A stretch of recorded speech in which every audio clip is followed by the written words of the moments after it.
Hello students, today we will continue chapter 3 that is separation of substances part 8. Part 7 में हमने पढ़े थे separation के मेथड्स, दो मेथड पढ़े थे, सब्लिमेशन और मैग्नेटिक सेपरेशन. इन दो के बारे में पढ़ा था. उससे पहले भी हमने बहुत सारे मेथड पढ़े थे.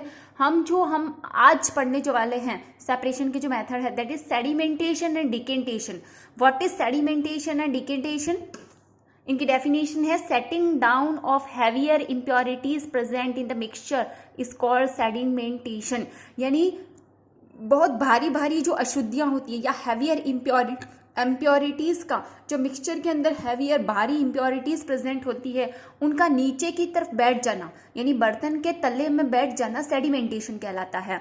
और डिकेंटेशन किसे कहेंगे? Transferring of sedimented mixture carefully without stirring into another beaker is called decantation.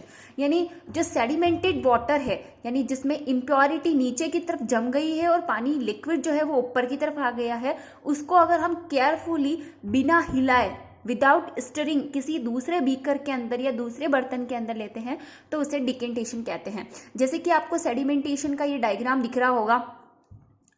इसमें एक चम्मच, एक बीकर में पानी लिया है, उसके अंदर एक चम्मच भर के हमने सैंड डाली है. तो थोड़ी देर बाद अगर हम जब देखेंगे तो सैंड जो है वो बीकर के तले में या नीचे की तरफ बैठ जाएगी और ऊपर जो होगा वो पानी होगा. तो इस प्रोसेस को हम सेडिमेंटेशन कहते हैं और इससे भी हम किसी सेपरेशन को या सब्सटेंस को सेपरेट कर सकते हैं. दूसरा जो है वो है डिकेंटेशन. इसमें देखिए एक बीकर में हम वो वाला पानी ले रहे हैं जिसके अंदर सैंड भी है और पानी भी है, यानी सैंड और पानी का मिक्सचर जो है वो हम दूसरे बीकर में ले रहे हैं. यानी ये सेडिमेंटेड वाटर जो मिला हम इसको बिना हिलाए दूसरे बीकर में डालेंगे तो लिक्विड जो है वो दूसरे बीकर में आ जाएगा और जो भारी इम्प्योरिटीज हैं यानी सैंड वो उसी बीकर में नीचे की तरफ रह जाएगी. तो इस प्रोसेस को हम डिकेंटेशन कहते हैं. नाउ जो हमारा लास्ट जो मेथड है सेपरेशन का that is distillation. What is distillation? यानी डिस्टिल करना, किसी पानी को प्योर करना या डिस्टिल करना. Water in reservoirs and tape water contain impurities. बहुत सारा पानी ऐसा होता है जो जिनके अंदर बहुत सारी इम्प्योरिटीज होती है, जैसे रिजर्वायर्स का या टैप वाटर जो होता है नल का पानी, उसमें भी बहुत सारी इम्प्योरिटीज होती है. सच water can not be used in laboratories and in making medicine. और इस तरह का जो पानी होता है जिसमें अशुद्धियां होती है या इम्प्योरिटीज होती है वो पानी लेबोरेटरीज में या मेडिसिन बनाने में यूज नहीं किया जा सकता. Distil water is used in such fields.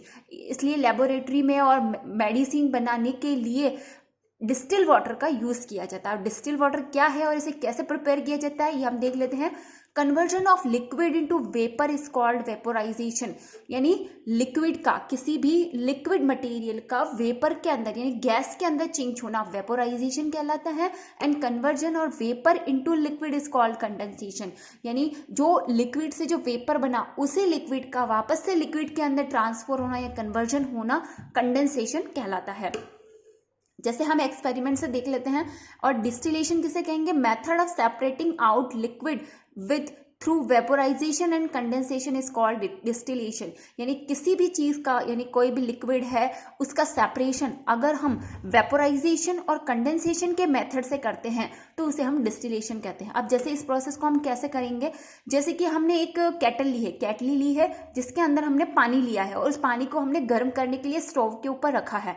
अब इस केटली का जो ढक्कन है हमने बंद कर दिया और इसका जो ये मुंह है जहां से गैस या भाप बाहर निकलती है इसको खुला रखा है. ऊपर की तरफ हमने एक मेटल प्लेट ली है जिसके ऊपर हमने आइस रखे हैं. आइस के कुछ रखे हैं सेगमेंट और उसके नीचे मेटल प्लेट है. इस केटल से निकलने वाली जो वेपर होगी वो इस मेटल प्लेट से टकराएगी और इसके ऊपर भाप जो है वो जमा हो जाएगी.